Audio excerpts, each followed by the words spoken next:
Hey, it's Dominic D'Angelo, and who am I here with today? Live on Studio1Sports.com. Boy, that's a mystery right there. Unless It you're is looking. Whoa! Oh my I. God! Oh my God! It is I. Yes, Kevin Kellum. Oh my Sorry, God! I've really embraced the studio lighting, and Well, I it's think I'm going too far because with it. it's I really do. because Kev Kellum has a special coming up. Yes, I do. I have not announced. Thank you so much. Well, It is coming up. We don't have an official release date because I'm really just trying to build up my YouTube following. But you guys can just search Kevin Kellum Comedy on YouTube. It'll pop up. My channel will be there. It'll be my head in black and white. I'll drop the link for it in the chat here as well, and maybe I'll send do it that. over Do to that. But yeah, so I've done a lot of wrestling podcasting over the years, but I've also done a lot of stand-up comedy. So this has been a long work in progress. And you can see me and Dom and I have worked on things in the past, but this is something I was like, hey, you asked, like, how's your comedy doing? I'm like, I'm doing an album. I'm really nervous about it. And I taped it in August and it was great. And we had a really good crowd with it. So build up a YouTube channel, make it easier to get the album out. And if you really like it and you want to check it out, I'm going to be selling hopefully vinyl of it per order. So you can buy vinyls of it if you just like vinyl, and VHS tapes. I'm going to put it out. Even though you can stream it on YouTube, if I do comedy shows, I want to be able to sell it. I want a VHS box cover. Right. Yes, absolutely. Oh, what's going on with Billy Gunn? What happened with Billy Gunn? I just saw the thing with Billy Gunn. There's a kerfuffle. You know this story. I don't. I got 10 minutes with you before I got to bop out. But that's right. So there's you told me, like, we got to talk about this. So I was like, all right, what's going on? So, like, I'm a huge Billy Gunn fan. Always been. Big time. But Dave Meltzer, I think it was last night, the Wrestling Observer posted the video of him commenting about Billy Gunn. Now, I can't play the video because Twitter is weird on StreamYard here, but I do have a little bit of a quote that Wrestling Observer posted here. So that's what just popped up here. He basically said, Billy Gunn on his best day isn't half the wrestler Kyle Fletcher is today. Kyle Fletcher legitimately might be a top 5 to 7 wrestler in the world. Think Billy Gunn was ever top 200? Now, that is a direct quote from Dave Meltzer that Observer took from him. And so, look. Why? Meltzer's it was like, well, why are you making that comparison? You know, like Billy Corgan is in the twilight of his career. You know, this guy's been around for a very long time. Made some mistakes. He's had some ups and downs. Right? But the thing is, too, Kev, is like Billy Gunn is 62 years old, and his wrestling, which is insane. Isn't that crazy? When you look at the guy, that's insane. Yes, he looks like he's 51. No, he looks like he's better than me. He looks better than all of us. To be honest, he looks like a guy in his like mid-30s. If you told me he was in his 30s, I would be like, okay, he's he hits the tanning battle really hard in the gym apparently, and a bunch of other things. Yes, and so the fact that he has lasted as long as he had in the business, is able to wrestle at the safe rate that he is for this over this course of time. I think like Kyle Fletcher's got a way to go to match Billy Gunn, and I know wrestling is subjective, and Meltzer's purely coming from like an athletic kind of like star, like the amount of work you would do, work rate, quote unquote, that you do in the ring standpoint. But even that is debatable about like it's apples and oranges with how wrestling styles are. And like to make this comparison, it takes away a lot of like, hey, Dave, we know what the value of wrestling is. It's not just wrestling in the ring, like acumen. And Billy Gunn could, in certain ways, wrestle circles around Kyle Fletcher in different styles, I think. Sure. Yeah. But I mean, it's also like, why are you comparing a guy who's in his 20s, who's primed to be the next big thing in the business for at least AEW? Seems like that's the conversation. Where's your guy, a guy who's a veteran, who's there to have a fruitful experience near the tail end of his career and be more of a coach and a producer than an in-ring player? You know, he's a coach performer like that. Right. So to me, it's like, why are you making these comparisons? What is... It's no shot at Dave, because Dave has, I think, a maligned opinion of professional wrestling at this point, but a very respected one in some circles. And it should have been. I don't want it to be like the pile on Dave thing, but this is like, oh man, why did you make that comparison? Like, why? It doesn't do him any favors because you kind of consider. I think Kyle's a better athlete than him, right? But that doesn't mean I think, Yeah, you and know, like it's just like, what? Gunn was a rodeo cowboy.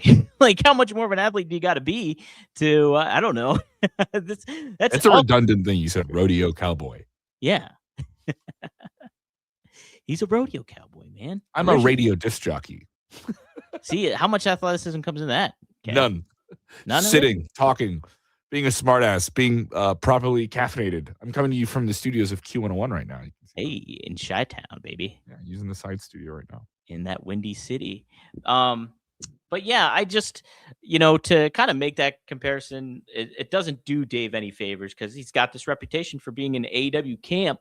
And like, I like Dave, and like Dave, without Dave, I would never have gotten Terry Funk's phone number or gotten contact with Terry Funk. So I give all sorts of credit to Dave, and I respect what he's done in the legacy of the business in a lot of ways. He's a great historian, and if you ever read his like obituaries when wrestlers pass and stuff like that, they're so immersive and detailed. It's very extremely impressive. But like some of this take to compare doesn't do him any favors in regards to like how he's viewed in the optics of the current Dave Meltzer in certain ways too. But no, and it's hard because I think Dave is one of those guys who's built up so much. Yeah. In terms of like a wrestling media brand that reports things, and there's been some that's been, hey, that isn't accurate, and there's this issue and stuff.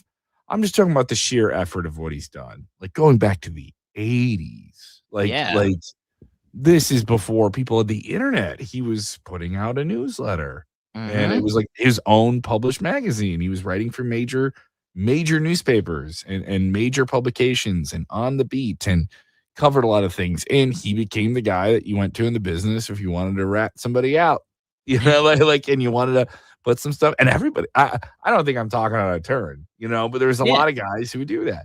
And there was a time when WWE really liked him. There was a time when they would give him scoops and stuff like that too. Yeah, you did play it to your advantage in a lot of ways. Much different time. It's a long time. Dirt sheets, Yeah, Sabu worked the dirt sheets and stuff too. Yeah, but I mean, I do think this isn't a crack at AEW because I like a lot of what they do. I liked Dynamite last night, to be honest. When I haven't caught it. Was it good? Yeah, there's definitely some concerning missteps in regards to what they present, but like Ciampa showed up, which is amazing. How cool was that? Amazing. I thought was really clever about that. I watched a clip of that because everyone was talking about it, and then I cut a voiceover for it. I got woken up from I'm working morning radio this week. I woken up from sleeping at night to be like, "Hey, can you cut this?" I was like, "Oh wow, that's cool." And then I went and watched the clip. I had to sleep here at the studio. I like slept in a green room, walked down here, got in the studio. I was like, "Oh, all right. Oh, look at that clip. Oh, all right, bearded guy doing something pretty cool. All right, let's go. Bum bum bum bum bum." I went back to sleep. So I was like, "Oh, good for him." So the thing I liked about it is they didn't give the match away. They want you to keep watching the show. I thought that was kind of clever. Maybe that's the broadcasting in me. Tease them, and then please. You got to keep them intrigued and tease to tune in. Now, granted, it's on Collision, and you want to get some eyes on Collision. This match is going to happen on, but I mean, man, Collision. The day of the Royal Rumble. Yeah, the day of the Royal Rumble. That night, the Royal Rumble. So you're going to have a lot of wrestling fans who've already watched their wrestling that day. Right, that's it too. So how much fatigue are they going to have in regards to what's? And that's not a shot at AEW. That's just circumstances. It is circumstantial, yeah. And it's just like, why not wait till next week to have that match if you're going to have it? On Dynamite. I don't know. No, Collision has to matter. It does, but no, I'm with him on this. Collision has to matter. It has to be a does. show. It seems too soon. Even in the non-linear streaming era of TV, like most AEW I watch on HBO Max now. How is that going to be a thing in the future? Let's see how this deals, because you have this whole Warner Brothers Netflix thing really hammering down, and HBO Max is going to be a separate deal. It's probably going to be consumed in Netflix in some form. At least that's the assumption right now. So I would love to hear Dave's take on that. I know I've heard Dave talk about it, but I'd love to hear an updated take about that for a guy who knows a lot about what happened with the company and how they're handling stuff. Right. Yeah, no doubt about that too. And I'm not worried, by the way. I did like a video about that. I posted on like Blue Sky, which I guess is it's like a Twitter alternative. A lot more AEW discussion on there.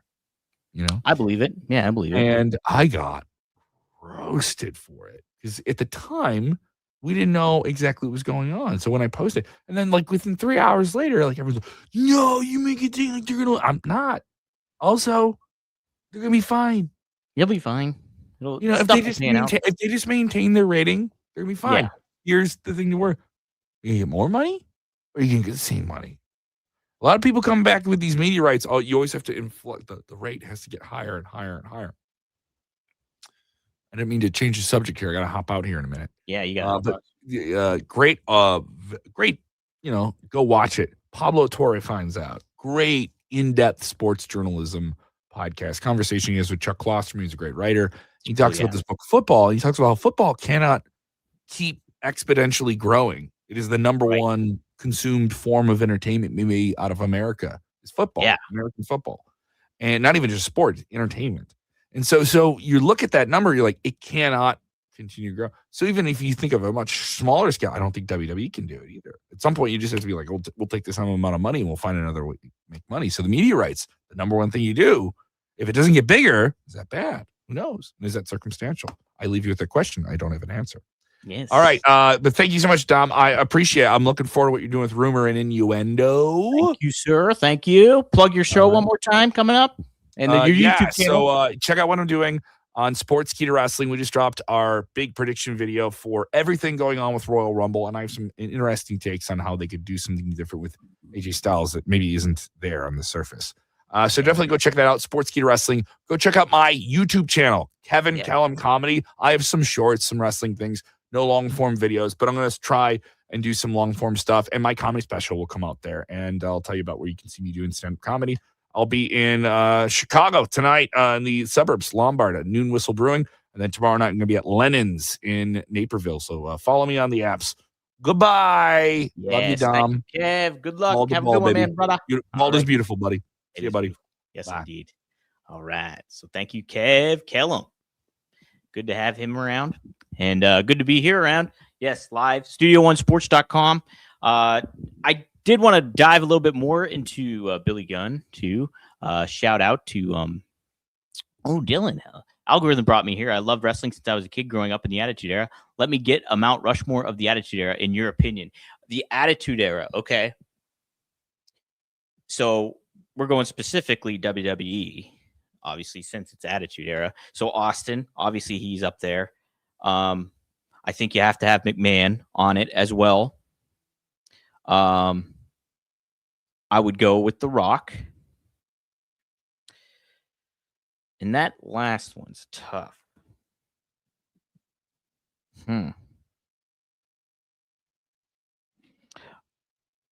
You know, just representative for it all, I would say Triple H, because DX and, you know, what they kind of added to the product was very Attitude Era-esque. So, and then, you know, obviously he hit the heights in the Attitude Era for those DX members. I mean, you could argue somebody like a Shawn Michaels, but he was really much more at the beginning of the Attitude Era than you know, Triple H's tenure there. So I think Triple H, and so that would be my four: Austin, McMahon, The Rock, and Triple H are my four Attitude Era Mount Rushmore guys. And feel free to add who you guys think, if you think it's somebody else in there.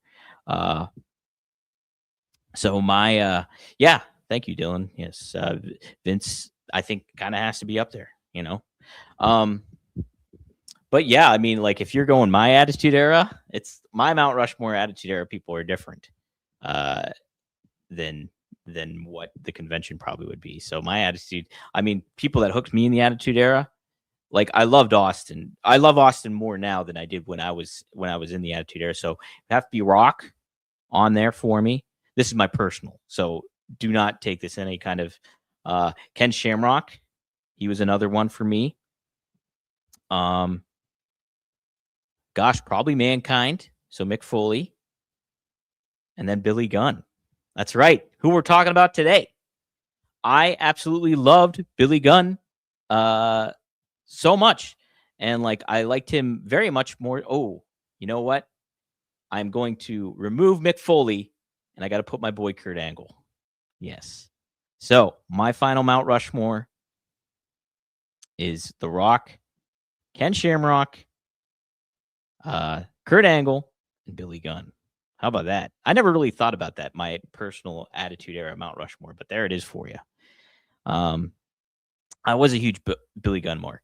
And like, so to see the trajectory that his career has taken and him still to be wrestling today at the clip he's at and still look the way he does and make things as entertaining as he does, Billy Gunn, like, the argument can certainly be made in several facets. And that I don't think this argument should even be had. Anthony Bowens chimed in too. Conrad made a tweet, friend of the show. He made a tweet disagreeing with Meltzer as well. And like, yeah, he's obviously like, I just think he's really, I want to pull up the Conrad tweet actually, to be honest, real quick, if I can find it. So let's give a shout out to Conrad here. Hey, it's Conrad. Let's see. Hey, it's Conrad. Oh, dang it. Missed it. Hold on. I'm typing it in. Bear with me. I'm doing this one-handed. Conrad. But like, Conrad chimed in about this. What did I typed it in? Oh my God. I didn't put it's. Geez, this is what happens when you have a microphone you have to hold the whole time. Count expended. Oh, okay. Here we go. Geez, I keep typing it in wrong. Here we go. Now we're off to the races here. And then let's see if I can pull it up. All right, here we go. I have Conrad's tweet up where he quote tweeted the Dave Meltzer video that we have been discussing. And so there it is. And now I will put it back to my screen so I can read it. Love Dave's work, but this is just wildly out of pocket. I've never met anybody in the business who talks like this. Saying he wasn't one of your 200 favorites is fair, even if disrespectful, but to say that objectively, based on what metric? Put some respect on Billy's name. Yeah, like, that's the thing. Like, I respect Meltzer for a lot of the stuff that he's done. And like, I am indebted to Meltzer because like, he gave me Terry Funk's phone number when he didn't have to. Like, he just gave it to me. And I formed a relationship with Terry, over the course of COVID and beyond. And so I'm always going to be grateful for that. Anthony Bowens also added, he says, I just saw this and realized we said the exact same thing. Did we just become best friends? So Anthony Bowens happened to say, I haven't spoken to Billy in 6 months, but this is wildly out of pocket and unnecessary.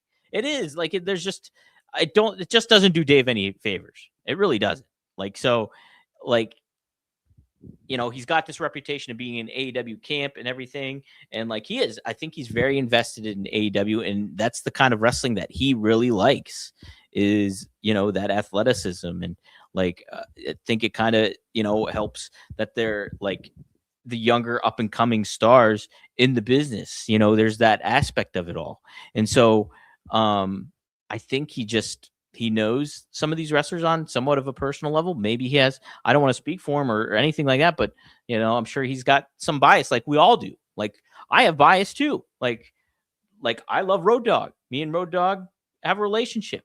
Like, same with Kurt, who I just mentioned. So there's just lots of different names that like, yeah, we all kind of tie our wagon to in certain ways because you just, as human beings, you get like a bias, and you can speak the truth, but at the same time too, you still have a bias. And so, it's not that I totally fault Dave for like, maybe what he believes as wrestling, because wrestling is subjective. It really is. And I think that's what Conrad is saying too, is just like, you're entitled to that, even though it feels like this. Like, Billy Gunn is, of course, especially in his heyday, like a top 200 wrestler. Like, he was. And that's popularity standpoint. And like, clearly he knows how to coach and help wrestlers and develop them and understands, how to keep yourself relevant and healthy in the business long term, because look at what he's done for himself. So like, in that many respects, you could say that Kyle Fletcher, and I think Kyle Fletcher would disagree with Dave on this take in many ways. Like, because Kyle Fletcher, I'm sure he respects Billy Gunn so much. So I just don't. This whole thought process does not do Meltzer any favors. I want to see if Billy Gunn had a great quote too about the state of the business too. And, I don't know if this maybe got under. I don't want to speak for Dave because I just don't know. But let's see if it will pop up though for you. I'm trying to think of where it might have been popped, where I read this at. But I had it because I was going to bring it up to RVD. Okay, I think I found it here. So this was this is about a week ago. Let's see. Wrestling Co. has a real good thing. Here, we'll go, we'll see what he says here. Okay, so let's see what he has to say. So Billy Gunn spoke with Eric Novak of the All Real Wrestling podcast. And he says, nowadays, nobody knows how to work. They don't know how to work in general. We get it. Back in the 80s isn't going to work now because they've taken it so far to the extreme that you have to have a very good basic storytelling for me to follow along and see somebody actually wrestle. For me to advertise a match, me and you are going to wrestle. Nobody wants to see that because nobody understands, because there's no conflict. People don't want to just see two people wrestle, except for people who wrestle, and they're going to mark out for you. They know the moves that you're doing. The people do not. They know some of them, but they don't know the setup to everything. The only conflict we need is you slap my wife on the butt. Now, there's some tension in there. Now I want to see Billy beat you up for touching his wife. Those are all my perceptions of what we need to do. There's been a reason for us to fight. There has to be a reason for somebody to like me and hate you. Just because we're going to wrestle, I don't understand how you get into that. Sure, there are some people that get into it, but I don't want you. I want everybody on the planet to see that's a star. And then Gunn also continued. He said, the crowd wants to be involved somehow. Me doing a bunch of wrestling moves and begging you to cheer for me isn't a thing. That's not my thing to do. The crowd sounds egotistical, but you bought a ticket to watch me. Why am I going to beg for you to cheer for me? You either cheer for me or you don't. I can do the same thing the way I move my body or look, but these kids don't do that because they're lazy. They just want to go, I'm going to do this move. I want everybody to pop for it first. They pop, and then I do it. If I stand there, look around, and get energy, then I know it because it's more natural. And then he went on to talk about the Attitude Era, which we were just talking about. In the Attitude Era, I had so much energy, and all I said was, I have 2 words for you, and that was it. But there was so much energy, it's the same thing. They all know it's coming, so they get ready. At the end, they all blow, and it's so loud. To this day, it's loud and not old. It can be done the same way with wrestling moves. Everybody just doesn't know how to work, and they're lazy. All these guys doing all these dives and other stuff, sure, there's a place for it, but let's work to get to it instead of right when you start doing it all. They're so athletic that people can't follow along. They just know that at the end of the moving around, when you stop moving for a second, they go, yay, woo. Is it big in AEW? Yes. Is it big in WWE? Yes. It's big everywhere because that's what they feel everybody needs. We're not taking the time to work our way back into it. We just go from 50 to 100. So there's one of Billy Gunn's quotes. And I mean, he's spot on here. He just spot on here. And like, and Rob and I, RVD and I, talked about this on the latest episode, is the little details in between are so important. And everybody just rushes to get to these spots and do the thing that they want to do and get that immediate pop, but if you do the little details, you grab the fans and pull them in to the story. And so many of the talents today really do miss that. Caspian chimes in. I remember Bruce Pritchard saying on his podcast that Billy had asthma and could only wrestle half the match because of it. And that's why he was usually always in a tag team. Interesting. I did not know that, Caspian. Man, but I mean, Billy Gunn's still athletic and still can go. And he just was a star, and he still continues to be a real beacon, like an example for veteran wrestlers today. How many wrestlers do you wish they were Billy Gunn right now? So many, and for good reason. Let's see if I can find. There's one other quote too. I think I wanted to get from Billy, because that's what this whole episode is all about. Billy Gunn. Typing it in again. White hole. Here we go. Let's see. Let's see. Man, there's some good quotes from Billy here. So this is in regards to the television product. This is interesting too. What we're doing is basing our television program off. This is from the same interview, by the way. What we're doing is basing our television program off the internet, social media, which is not good. We're not going to please everybody. Which ones on social media do attract yourself to. No matter what, people on social media find a reason to hate everything. Some people love me. A lot of people hate me. Why? I don't even know them. And like, yeah, that's the thing too, is look at the discourse this has created. The Kyle Fletcher, Dave Meltzer, Billy Gunn video. This like creates a lot of discourse on social media. And that's the thing too. It's like, we're going by 20% of the world here. Because that's what exists on X. Or you're going by the algorithm that that's specifically tailored to you on X. Like, that is all stuff to kind of consider. And it seems like, again, it's going to the immediate. It's not thinking long term. It's not really breaking down and telling a story to things. So Billy is spot on here too, I think. And that's why I love Billy Gunn. I mean, I've said this before on my other shows that I was a mark for Billy Gunn as the one Billy Gunn. I loved the one Billy Gunn. Seriously, I really did. He was seriously one of my top, and that's why I put him on Mount Rushmore. Okay, let's see here. So this also quote, we'll close out with this. This quote is also from the All Real Wrestling podcast. Courtesy of Fightful here. Gunn initially said things were going too far, but then things weren't going too far. He continued to clarify his stance. This was about pushing the envelope. He says, sometimes I think it's easier for them to hit people over the head with bricks and shove things in their face to get that reaction. Like they're looking for a certain reaction because their wrestling can't do it. I'm not saying they can't because they can wrestle. It's just they've exhausted the wrestling part. And now the storyline is, where do we go now? Oh, I stomp a brick on your face? In actuality, can you really do that? You put a bag over someone's head and try to kill them? You go to prison for that. What I get where they're trying to go. I really do. But for me personally, it's too much. And I agree with them. I'm going to burn down somebody's house, and you're not going to come and absolutely murder me. If you come down and burn down my house, you get X the next day. We are entertainers at the heart of it. We can still get really good storylines. I just feel we hotshot them so fast, we don't let them have time to build. Swerve and Hangman have a wrestling match. Swerve cheats to beat him. Now we've done that. I'm going to burn down your house and hit you with a brick. I feel that's where people think we have to get to. We don't. We just come up with better storylines and then how to enhance the story. I do understand it's all make-believe, but we have to be as realistic as possible with UFC, and everyone knows everything now. So they still come to the matches and they still want to suspend their disbelief. They want to be worked, but we don't work them. My gosh.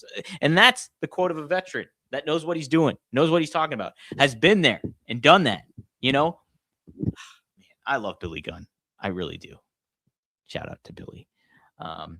Devin Dowling says Billy Gunn's the man. Thanks for joining. Oh, Josh Henney. Thanks for joining in. Billy Gunn is truly a badass, very underrated, and a hell of a performer. I think Josh Henney also made another quote up here, too. I want to make sure I cover everybody. Oh, so Josh Henney says, gotta have Undertaker. Well, because I am one. Yeah, that's on your personal Mount Rushmore.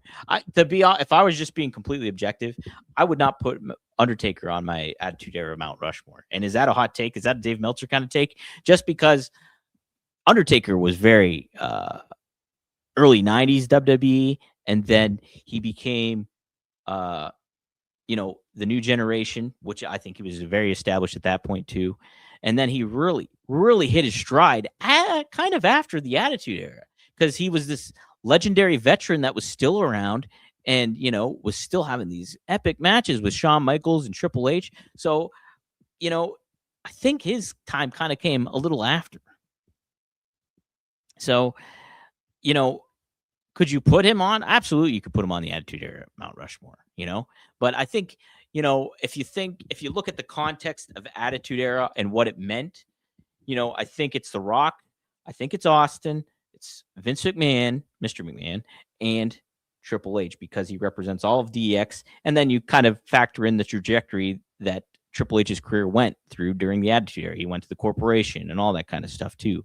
So you could certainly make a case for Undertaker being in there because he had the biker gimmick and, even Ministry of Darkness. So there was certainly that fourth spot can certainly be debated. But I think I would put Triple H up there specifically because of the DX connotation and what that kind of meant for Attitude Era. So hope that makes sense. Lots of Billies. Hey, next Fonzie episode, Triple E, thanks for joining, by the way, is next week. Yes, if you want to tune in to Fonzie, we're going to go live next Wednesday is the plan. We're going to talk Fujinami and Flair. And guess who ref that match? It was Bill Fonzie Alfonso. So we're going to go into deep dive into that and break that down. and you can join us live. So the time will probably be, I'm guessing, probably 7 p.m. Wednesday night, Eastern Standard Time. So bookmark that, rvd.com, rvdtv.com, rvdtv.com. That's my YouTube channel with Rob Van Dam, and you can get all our content on there, clips, great episodes. Our latest episode is up now, so check it out. And if you're tuning in via X, like almost 300 people are currently right now, go to studio1sports.com and like, share, subscribe. I'm doing all these live streams and trying to create something here that's fun and a little different and interactive. So, Derek Mitchell, thank you for tuning in. The Ministry of Darkness Undertaker version helped anchor the attitude. You needed a credible veteran along with the newer stars like Austin, Rock, and Triple H. Yeah, it was seriously a fresh take on the Undertaker, right? It was like, boy, this was very edgy and very controversial. I remember because growing up in a religious household and being scrupulous in a lot of ways, Ministry of Darkness felt kind of bad, right? It was another, and you think about everything that ties into that time period of, Jerry Springer, Marilyn Manson, all that kind of aspect was really at the forefront too. Obviously, he did anchor a lot of the younger stars. I think that's another good case to make for Undertaker for sure. So who is on your Attitude Era Mount Rushmore? Oh, here we go. Look at this. Oh, he's making a joke. I thought he was. My Mount Billmore is Billie Jean King. That's the tennis player. Billy Mitchell. Who's Billy Mitchell? Billy Jack, not Hayes. Who's Billy Jack? And Billy D. Williams. I know Billy D. Williams. Lando Calrissian. I only knew two of those four. I know I've heard of Billy Jack before. Is he the Kung Fu guy? Way back when? But yeah, I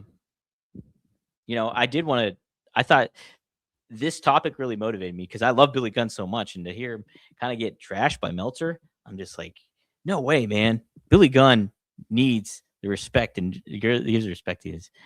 Yeah, so Derek Mitchell also chimes in. One of the favorite segments was Stone Cold saving Stephanie from the Black Wedding, right? It kind of is it is a neat angle because you don't see Steve Austin that heroic light back then. He was the anti-hero, you know what I mean? So him to kind of go against that and be the actual guy in the white hat making the save, it's a neat kind of change of pace to the Stone Cold character. So I'm with you on that, Derek, for sure.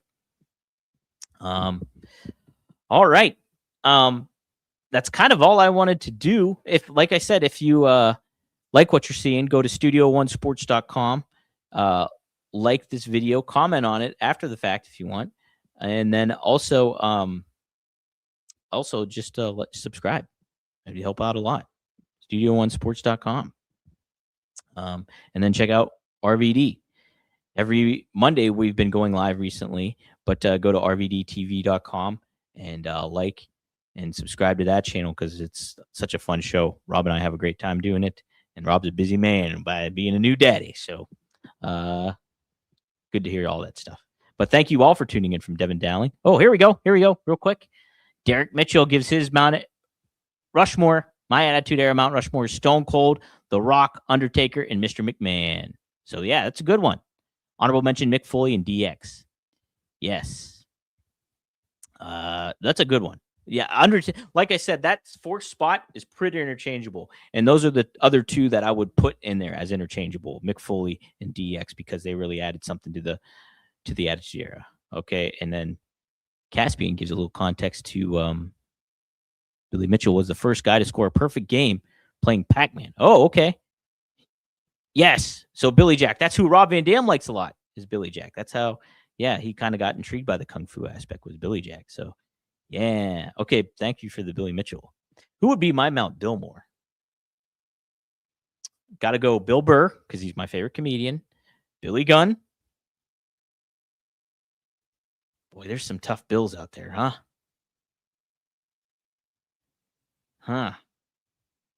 Trying to think if there's like an athlete or a football player or something. So, Billy Gunn, Bill Burr. I'd have to give that some thought now that I think about it. Right? That is tough. I could go the Pittsburgh route. Oh, Bill Murray. Great one. Bill Murray. Yes. Definitely not Bill Cosby, Devin. So Bill Murray's definitely up there for me too. So Bill Burr, Bill Murray, Billy Gunn. I need one more Bill. I can't just end it without doing my Mount Billmore here. Bill. That is tough. Bill Brasky. It's an SNL reference. Dang it. I got to think about it. I might give it to hockey player Bill Guerin, former Pittsburgh Penguin. Oh, Bill Cowher. That's a pretty good one. Yeah, maybe I'll give it to Bill Cowher. I'm not a Steelers fan, but that's a good one. Bill Cowher's a good one. All right. So I guess we'll lock it in here. Bill Burr. This is my Mount Billmore. Bill Burr, Billy Gunn, Bill Murray, Bill Cowher. There you go. There you go. All right. That'll do it for me. Oh, yep. Devin nailed it. Devin nailed it indeed. I got to remove Bill Cowher for Bill Goldberg. I'm a mark for Bill Goldberg. So Bill Burr, Billy Gunn, Bill Goldberg, Bill Murray. My Mount Billmore. There it is. Lock it in. It's there. Another good one. Derek gives his Mount Billmore. Bill Russell, Bill Murray, Bill Gates, and Bill Belichick. All right, I don't like Bill Gates, but Bill Belichick should be a first ballot Hall of Famer, by the way. But not a bad one. All right. So there we go. Wow. Who would have guessed we would have done a Mount Billmore or a Mount Attitude Era Rushmore? So good stuff. All right. If you didn't catch my Attitude Era Mount Rushmore, it was Stone Cold Steve Austin. No, it wasn't. It was The Rock. My personal. This is personal. The Rock, Billy Gunn, Kurt Angle, and Ken Shamrock. All right. Think about your Attitude Era Mount Rushmore. Who was it? But while you do that, I'll see you next time here on StudioOneSports.com.